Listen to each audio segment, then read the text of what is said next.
आज अपना मुख्य बिंदु है इस्लाम धर्म की संकल्पना। इनके बारे में चर्चा करेंगे। उत्पत्ति से लेकर इनका विस्तार और आज वर्तमान स्थिति तक और राजनीतिक स्थिति के बारे में। ये मुख्य आपका ऐसा बिंदु है जिस पे अक्सर बोर्ड में सवाल पूछे जाते हैं बोर्ड परीक्षाओं में। इस्लाम अनुयायियों की है। विश्व की कुल जो आबादी है उसका 5वां भाग मुस्लिम है। अगर भौगोलिक दृष्टि से देखा जाए तो विश्व का जो केंद्रीय भाग है वहाँ पर इस्लाम धर्म का आधिपत्य है। पूर्व से पश्चिम ले लो तक फैला हुआ है, जाल की तरह मोरकोस से मिंडानाओ तक ये प्रसारित हैं। उत्तर के जो उपभोक्ता देश हैं उनसे लेकर दक्षिण के वंचित देश हैं वो भी शामिल हैं। ये अमेरिका, यूरोप और रूस को जोड़ने वाला एक चौराया है,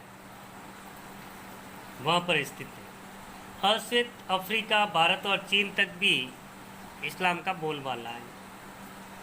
ये किसी राष्ट्रीय संस्कृति, राष्ट्रीय सीमा या परिधि में बंधा हुआ नहीं है, बल्कि एक सार्वभौम शक्ति के रूप में पूरी दुनिया में फैला हुआ है। इनकी स्थापना 622 ईस्वी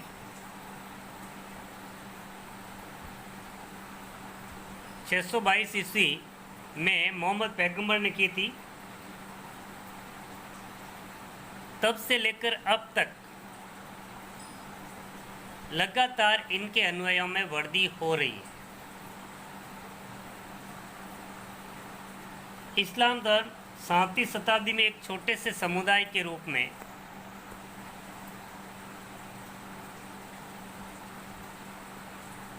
मक्का मदीना में इनका प्रादुर्भाव हुआ।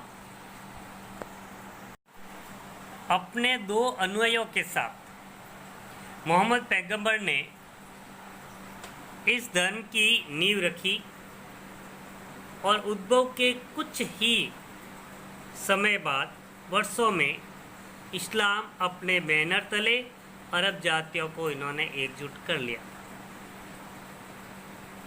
पहली 2 शताब्दियाँ देखे जाए जब से इनका प्रादुर्भाव हुआ, पूरे विश्व में फैल गया था। ये इस्लाम ने लगातार विजय अभियान के माध्यम से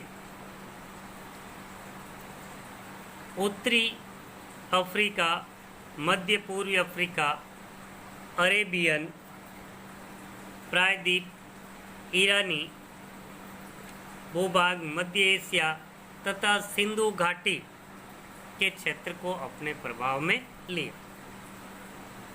ये वास्तव में इनकी प्रक्रिया है, विजय प्रक्रिया निर्बाध बिना किसी बाधा के लगातार जारी रही। इस्लाम को प्राचीन मिस्र और मेसोपोटामिया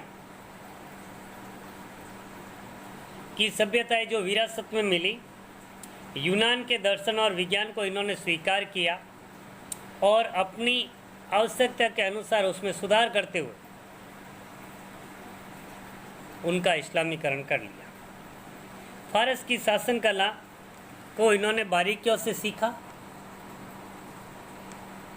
यहूदियों के कानून को तार्किकता तथा ईसाई धर्म के तरीकों को भी इन्होंने अपनाया। पारसी द्वैतवाद और मैनेसिया की युक्तियों को इस्लाम ने आत्मसात किया। इस्लाम ने अपनी पूरी विजय यात्रा और में महायान बौद्धों के भारतीय जो दर्शन था और विज्ञान को स्वीकार करने से किसी प्रकार का कोई परहेज नहीं किया। इस्लाम के महान महानगर का जो केंद्र है, एक तो बगदाद है, काहिरा है, कोर्डोबा है, दमिश्क है, समरकंद है। ये ऐसे एक भट्टियों के रूप में परिवर्तित हो गए जिनमें सांस्कृतिक परंपरा की ऊर्जा को एक नए धर्म और राजनीति के रूप में रूपांतरित किया। इस्लाम के आध्यात्मिक और लौकिक, अलौकिक और व्यवहारिक, धार्मिक और धर्मनिरपेक्ष में किसी प्रकार का ये भेद नहीं करता है। जहाँ पर पश्चिम में ईसाई राजनीतिक विचारधारा में धर्म और राजनीति की समानांतर स्थिति सत्ता स्वीकार की जाती है।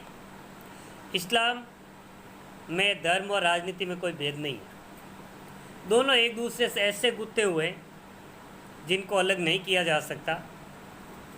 इस्लाम राज्य व शासन शक्ति, सत्ता के नियम, वफादारी में व्यापक विभिन्नता को स्वीकार करता है तथा एकता के सिद्धांत पर बल देता है, उसी के ऊपर ये आधारित है। हालांकि इस्लाम में ऐसी राजनीतिक सोच की कार्य योजना को तैयार की जाती है, लेकिन ये संभव नहीं हो सका जो इनके सांस्कृतिक प्रस्तरों के ऊपर वास्तव में ऐसा टिका हुआ हो। पश्चिम के विपरीत इस्लाम धर्म और राज्य से संबंधित क्षेत्र एक दूसरे के ऊपर आच्छादित हैं, यानी जुड़े हुए हैं।